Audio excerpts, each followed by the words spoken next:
As Elon Musk says, if you don't make stuff, there is no stuff. The United States has to reindustrialize. Until they get that fixed, the United States won't be on the right track again. We're going to be in continuous financial crisis.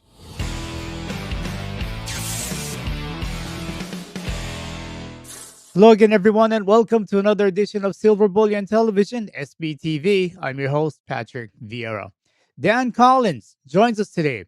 Dan is an engineer and entrepreneur and has spent 20 years in mainland China running businesses. Now back in Miami, he has founded several companies, including Hippogriff Data Security, a cybersecurity firm. He has been a popular guest on multiple platforms, including SBTV and RT, and you can catch him on his own YouTube channel, Chaos Incorporated. It's time to saddle up and silver up for Dan Collins. Dan, welcome back to SBTV. How are you doing? Good, Patrick. Thanks. Great to be back. Glad to have you back. Dan, I want to start with Taiwan. We are seeing some maneuvering going on in and around Taiwan. Recent report, I think just last week, highlighted 10 Chinese and 10 Taiwanese warships facing off. Not sure what the definition of facing off meant for them, but what is the importance of Taiwan? Now, some say it's the chips and the technology. Some say Taiwan is key in China's first island change strategy. Some say Taiwan is part of the One China policy.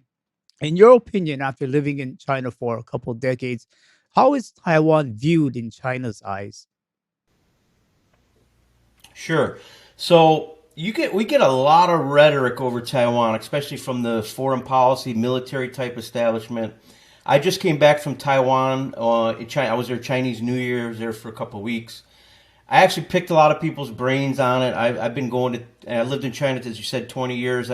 During that time, I spent a lot of time in Taiwan as well. The importance of this all goes back to the Civil War, in 1940s, with the separation, with the KMT bringing all their forces over to Taiwan Island.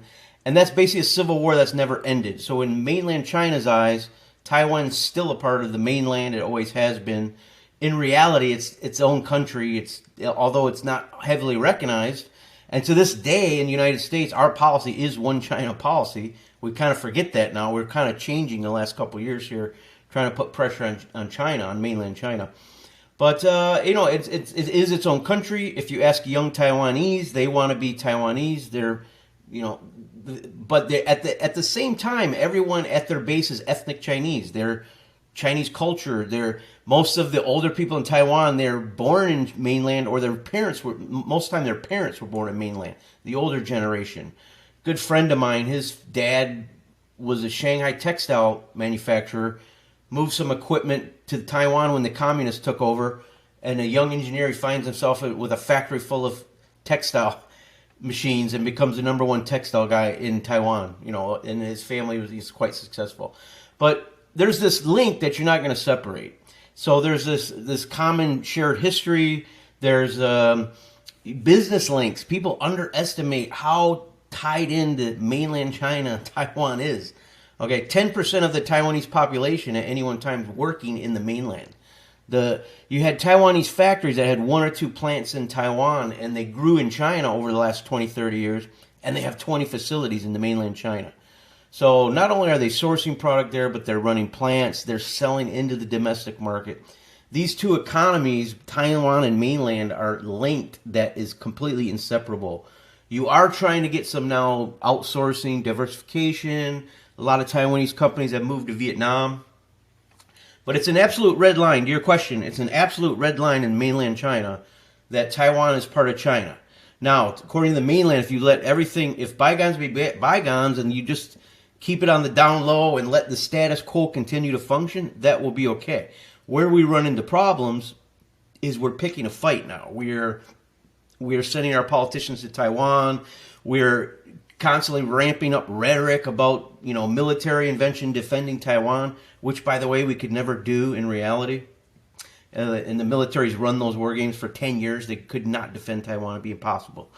So, yeah, that's what it is. The mainland is an absolute red line. The population itself, to tell you a story, 20 years ago, I used to ask people about that in the mainland. And I'd say, what would you say? I remember I had dinner with a couple guys, and I said, what would you what would you think if Taiwan said tomorrow that we're independent? They said we would bomb them. That's the mentality of the mainland. So if it gets pushed too far, mainland will fully support an invasion. But at the root cause, or the root issue is though that nobody wants to fight. They don't know. You ask anyone on both sides, we're all Chinese. We don't want to. Chinese don't want to fight Chinese. So that's what they'll tell you. And would Taiwan even put up a fight is the question. So when I was just in Taiwan, as I mentioned, over the New Year, I asked a couple people, and they said, we're not Ukraine. We will roll over. So Taiwan doesn't even spend 2% of their GDP on defense. So they don't expect a war. If you're there in Taiwan, nobody's talking about it. But over here in the States now, it just gets ramped up on social media, and we just keep talking about it. We kind of we're kind of bringing a self-fulfilling issue and problems to the issue itself instead of just ignoring it like we probably should. It's not our business. So you being there, you would say that the average Taiwanese, he absolutely does not want a war with China, and perhaps even China does not want a war with Taiwan as well. No, they don't. Unless it's just if Taiwan declared independence tomorrow, officially, verbally, there would be a war. For sure, there would be a war. If the United States goes too far, there will be a war. And if you've seen the military that the military drills that China's putting around Taiwan, they would blockade it. Okay, there are so many cruise missiles, Dongfeng 41s, that are lined up on the mainland China. The U.S. Pacific Fleet couldn't defend it; they would get destroyed. There's no doubt about it. China just put 700 fighter jets around Taiwan, so we couldn't match it. Basically, even if you argue the U.S. equipment's better or the technology's better, we would be outgunned 10-1 in everything, especially in missiles. So, but the reality is we don't want to go there. The world doesn't want to go there because if that happens, all bets are off. I believe I've predicted for years now the U.S. reserve currency will eventually end when the U.S. military gets a punch in the face by China in the Pacific.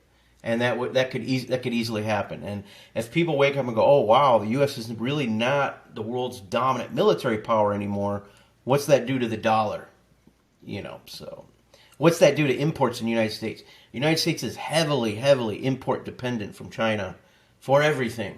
So if the boats from China stop showing up at Long Beach, California, the United States would have nothing. Every productive facility in the country would stop.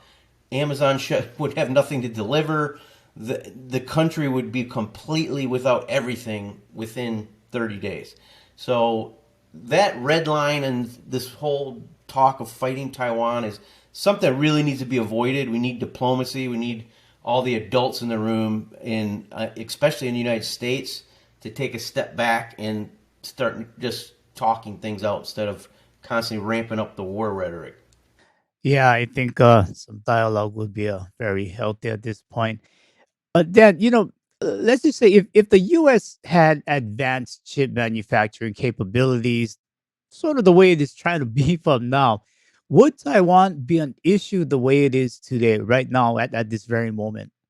Probably be less of an issue. I think what we're going through here, Patrick, now is we have woken up just go back 18 months when Joe Biden was running for election. He said, China's not a competitor. Come on, man. What are you talking about?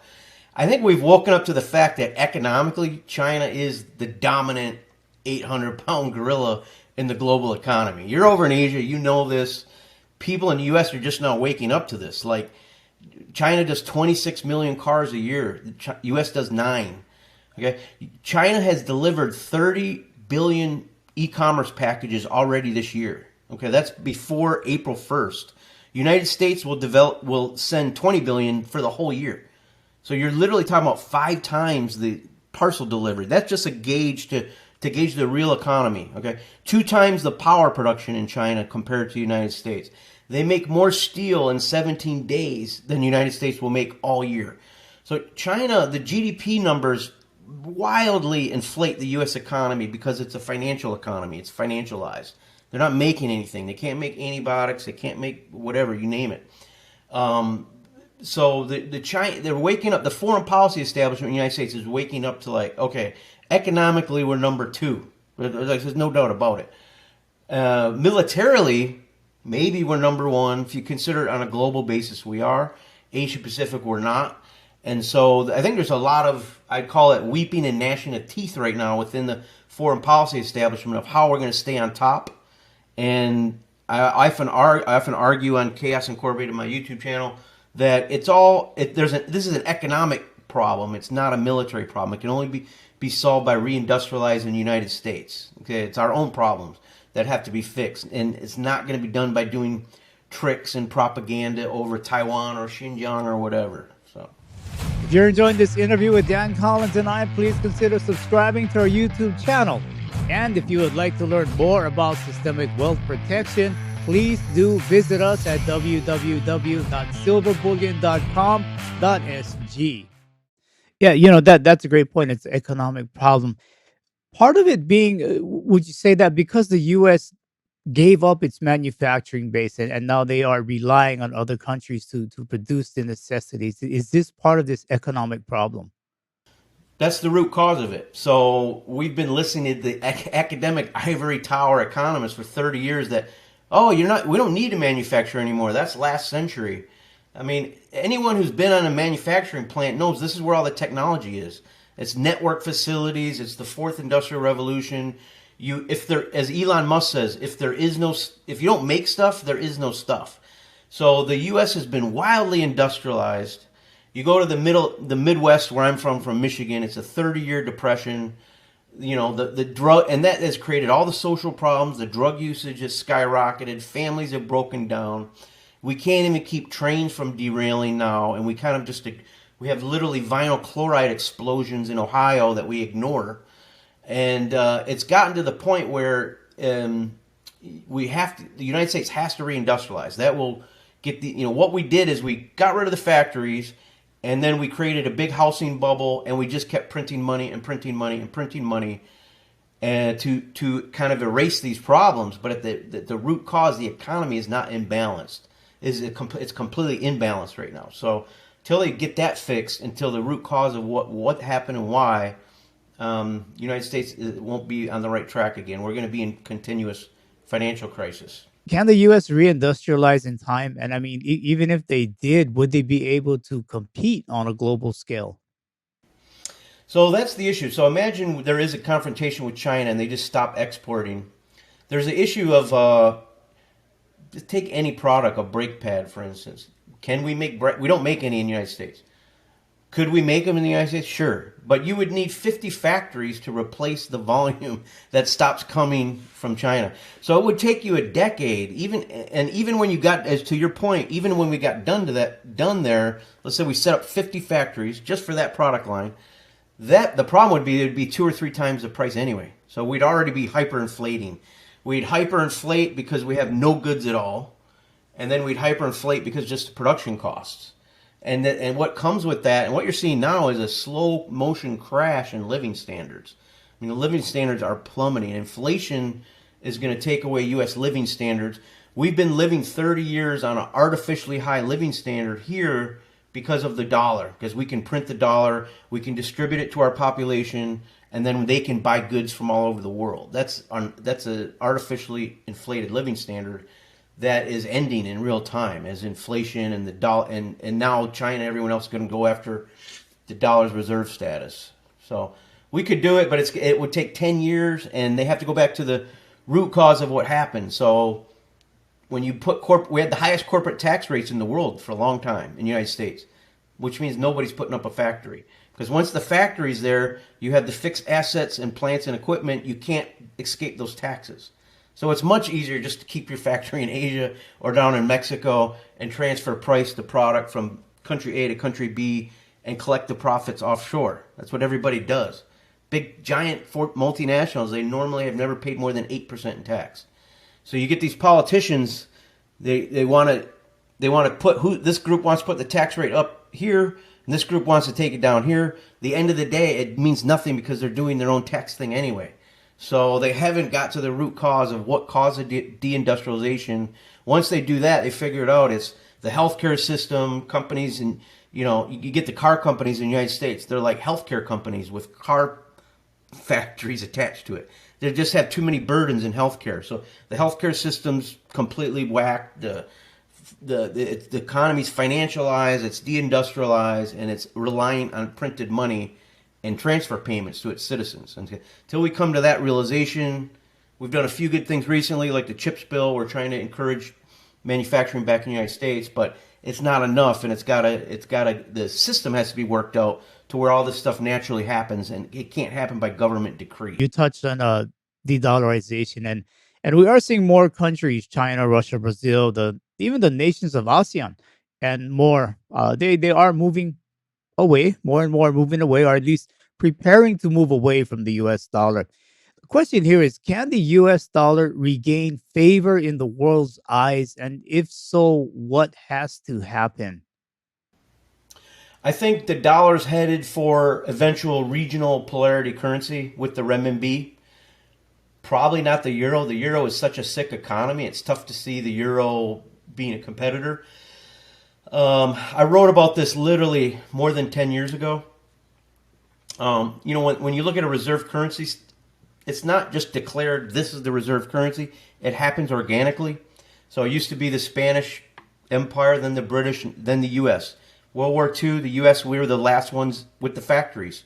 So if you wanted our goods, if you wanted anything, you had to pay in U.S. dollar. That internationalized the dollar, and that became, as they call, exorbitant privilege, where then we became deindustrialized. We were still able to keep artificially high living standards because we could print it. The problem is, so the reserve currency of the world normally is going to be the world's largest trading nation, the world's largest creditor.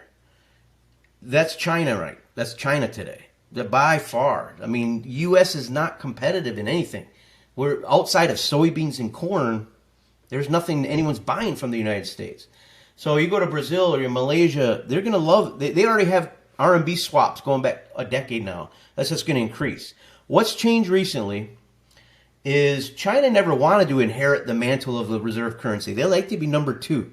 They thought, okay, we don't want to get in this Japan trap where we get told to appreciate our currency and then we sink for 20 years or 30 years. They thought it was some kind of conspiracy. They didn't want to be number one. Now what you've seen is like, okay, we have no choice. The U.S. is going to print the dollar till the wheels fall off. We're just going to do currency swaps with everyone in the world. Modern day, they've got up the SIP system, which is a competitor to SWIFT. And when the U.S. went nuclear with the Russia-Ukraine sanctions on Russia, everyone realized, our dollars aren't safe. And that triggered, I think history is going to look back and say, this is the end of that was the start of the end of the world dollar system. It is probably going to end up becoming a regional currency along with the RMB. The world needs Chinese manufacturers. It's everyone's largest trading partner, and China needs the commodities. So they're perfect fits with Africa, with Brazil, with Malaysia, with Australia. I mean, with Germany. You're seeing Macron's visit to China, which happened recently. He's saying we need to not be so exclusive with the U.S. and partner with other people. So even Europe is now looking at China like that's their bigger market for them than the United States. Peugeot's going to sell more cars there. Volkswagen's one of the top car makers in China. Even General Motors sells more cars in China than they do the United States. So China's 50% of the world's market. You're talking about $3 trillion in imports last year for China. That's bigger than almost every entire GDP of the world. Like only a few countries. Germany's GDP is $3 trillion. Okay, China imported $3 trillion. Now fast forward 5 years, 10 years, that's going to be the world's largest consumer market by far. Imagine the RMB goes up 6 to 1, then goes 3 to 1. That doubles. Now you're at $6 trillion in imports. Then you get just growth with the domestic China moving into the middle income country status, which has happened. You got 400 million people that are at that level now. China's going to be the biggest by far world's importer. So you're going to see China becoming the world's really the middle income again, Zhongguo, right? So it's back to where China was the middle income, middle country for the whole world. Dan, you said something pretty interesting where the dollar would slip back to a sort of a regional type of a currency. If that should happen, What do you think would happen? Let's say if Mexico and China had some type of a currency arrangement, a peso RMB type of a deal. What then would happen to the dollar, even trying to survive as a regional currency? Yeah, so obviously Mexico, I see Mexico being tied with the U.S. for a long time. It's just too intertwined. However, China does, the Chinese manufacturers are moving to Mexico. They're trying to get a footprint in the NAFTA space. So you just truck stuff instead of worrying about the boats coming over all the time. However, Mexico, the government is, not entirely stable. They have a lot of issues with the drug cartels and things like that. So it'll remain to be seen um, how industrialized Mexico becomes. It is a competitor. It is a however, on an engineering standpoint, they just can't compete with China. They just not they don't US can't compete with China. They don't we don't no one none of us produce enough engineers to compete with China and enough manufacturing plants. But yeah, so US the problem with the US dollar is that it's held all over the world. Okay, when the demand drops, when this artificial demand drops, which is happening, you see France just bought LNG from China in renminbi. Saudi Arabia, 22% of their oil exports go to China. Less than 5% go to the United States. So the petrodollar is dead. The petro yen is rising. When all these dollars, excess dollars, they will come back into the United States, flood the market. It would be hyperinflationary environment where all these dollars come in looking. It's the classic definition: too much money chasing too few goods. All this money is going to just try to find a home in the U.S. dollar space. So we're going to have massive volatility as the world goes through this transition, and from a de-dollarization to multi-regional currencies. On your most recent video on your YouTube channel, Chaos Incorporated, episode 13, the financial Kobayashi Maru, you said that the younger generations may indeed want to root for a sort of collapse. Can you share why that sentiment? Sure. So you can look at the younger. We have become the baby boomers here in the United States has been almost like a generational vampire. So they started out with full pensions. This is my dad's generation. I'm a Gen Xer, but like my dad, for instance, he retired.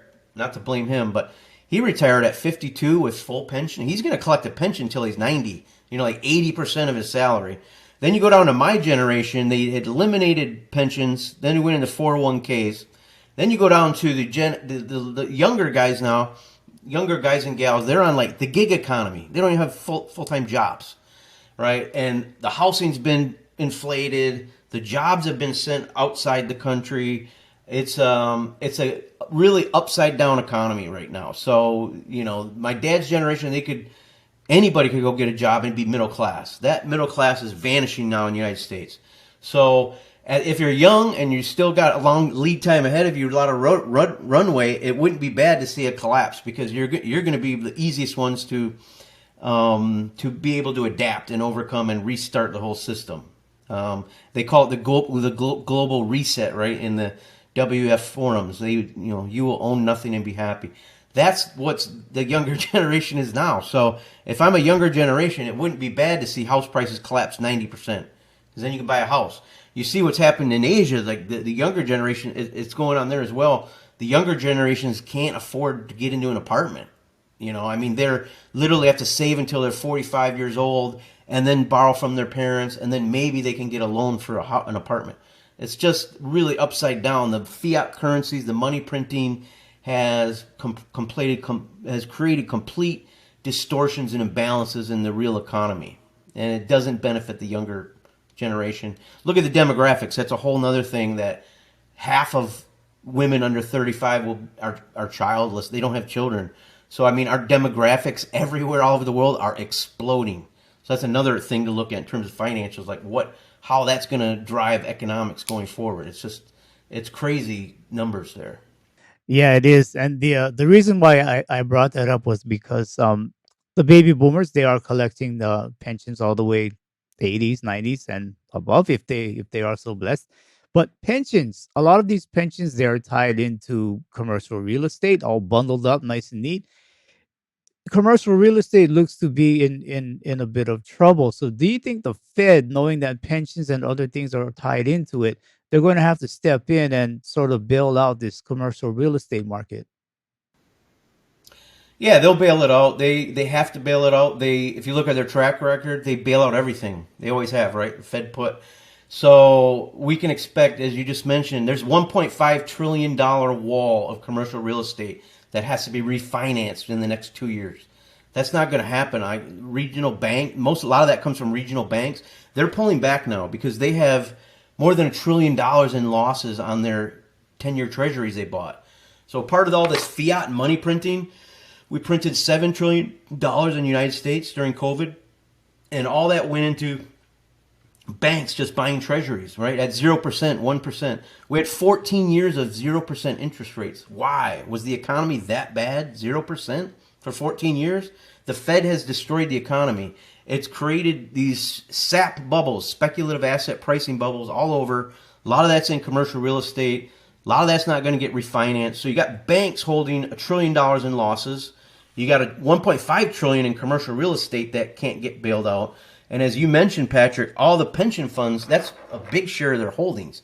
So that's going to get bailed out. So you just got a cascade of, and the banking crisis is not over. We had the second or third largest default ever with SVB Bank. That's going to continue. That's created in the last few weeks the greatest credit contraction we've ever seen. That's not done yet. That's going to ripple and roll through the entire banking system. And bailout is going to be shocking, right? 2008, we all freaked out. Oh my goodness, TARP, they want 700 billion. Wow. The whole world's falling down. Now 700 billion is like, we'll just give that away in a social pro. It's nothing, right? So the numbers are going exponentially, as many of us predicted years ago, that these things only go exponential and then they just break. So unfortunately, we're coming very close to that. I think we've hit the tipping point. Now we just have to ride the roller coaster, see what happens. Roller coaster. Latest CPI numbers. Headline inflation dropped significantly in March based on the CPI report, owing to falling energy prices, but core price growth, which excludes the volatile food and energy indexes, remained uncomfortably strong. This is what was being reported due to the gains in shelter and other services. What's your take on these latest CPI numbers? Yeah, I largely ignore the CPI numbers. They're so massaged that they're almost useless. The real economy here in the United States right now is a train wreck. And I tell you, it's being covered up by the inflation. So the Fortune 500s, their top line looks okay. But that's because they're charging 15% more for everything, right? The actual numbers, take a look at the car industry. We're going to sell 12 to 13 million cars this year. We sold 20 million 20 years ago. So we're literally like getting near half of the previous high for car sales. That's in units, okay? In dollar terms, they're at all-time highs because the prices just keep going up. So the real economy, you look at container rates from China, all right, 40 foots, 20 foots, they're reaching all-time lows. Like I'm seeing quotes for $1,000. It was $20,000 during COVID. Pre-COVID, you never would see under $3,500. It's $1,000 now. I have friends with trucking companies. They've parked the trucks. There's nothing to move. There's no goods moving. So if you look at the export data out of Asia, Vietnam, South Korea, China, everything's down 20%. And that's at the new inflated price numbers. So the real economy here in the United States is in big trouble. We're in big, big trouble. The inflation, though, won't go down. It'll go down in some areas, but when you have a lack of supply, that's the problem. We're not when you're not adding new production capacity, the price would hardly go down. And we've also got to soak up that $7 trillion we just printed. So the Fed is in a wall. It's in a Kobayashi Maru, as I mentioned. Kobayashi Maru is a test. It's a no-win test in Star Trek where you just have to learn how to die. You can't win it. You can't win the test. You get attacked by Klingon warbirds and they destroy you. So how do you handle death? That's the U.S. financial system right now. They're going to have to learn how to deal with it because you're at a wall. Inflation, print more money, you get the inflation. You try to close the inflation, you saw we just went to 5% interest rates and everything broke. So for years we were at 0% interest rates. They said, oh, we can always reverse it. Then they try to reverse it. They get some inflation scared the heck out of them because over here you saw house prices go up 40% in 2 years. It's insane. So they put interest rates at 5% and everything broke. So now it's either wall, inflate or crash the economy. Inflate or crash the economy. Either way, it results in the end of the financial system. You said something interesting where we have to learn to live with some things. You and I grew up in a generation where, we often heard chants of USA, USA, we're number one, we're number one. Can the US live with being number two or maybe number three? Can our generation accept having to step down? That's a great question. I never had thought of that. I don't know. I mean, like going back to my previous comments, 2 years ago, nobody would have thought U.S. is number two. Now I think economically, there's people waking up that we're number two. But like to your point, can we be the world's second largest superpower? I don't know. That hasn't happened since 1949. Basically, we've been number one easily. Yeah, I see a lot of. I don't know if we can come to grips with that. I think the problem is we're like the Soviet Union now. We can't make anything. We are living off a military reputation. Can we absorb that new reality? That's going to be difficult. I don't know. We may normally, as people like to talk about, the Thucydides trap. When one rises, the other falls, and it usually goes out in a ball of flames. So I think, that doesn't look good it doesn't look good for us in the U.S. in terms of coming to terms with that, and or even trying to stop it, because, like you said, we still have this we're number one mentality, and people, if you're completely delusional, how to get the train back on the track, which we can't even keep our trains on the tracks anymore. The train derailments in the United States. These guys have made $50 billion in profits in 5 years. And none of that goes into maintenance or buying new train locomotives. The train system in the U.S. is not even electrified. It's still diesel, right? I mean, it's like there's so many, the infrastructure. Anyone goes from Asia to the United States, you can see our infrastructure is 50 years old or more. And the bridges, we pass these bills, $1 trillion infrastructure bills, then nothing happens. It's like, what happened to the money? Where is it? Oh, it's not actually in infrastructure. It's all in these social programs, So, yeah, I don't know. It's going to be very difficult adjustment for the U.S. And the problem is I don't think we can control the descent. When these things spin out of control, they just spin and they don't stop. Yeah, that's a good way to put it. We're not going to be able to control the descent. But Dan Collins, before we wrap up, can you tell us about your company, Hippogriff, and your YouTube channel, Chaos Incorporated? Yeah, Hippogriff. So we are a cybersecurity company. We do data security for companies, all threat penetration testing, all types of IT type services. Chaos Incorporated. You can find us on YouTube. I do shows, try to do one a week with just current events. Mostly focus on China. That's where my area expertise is.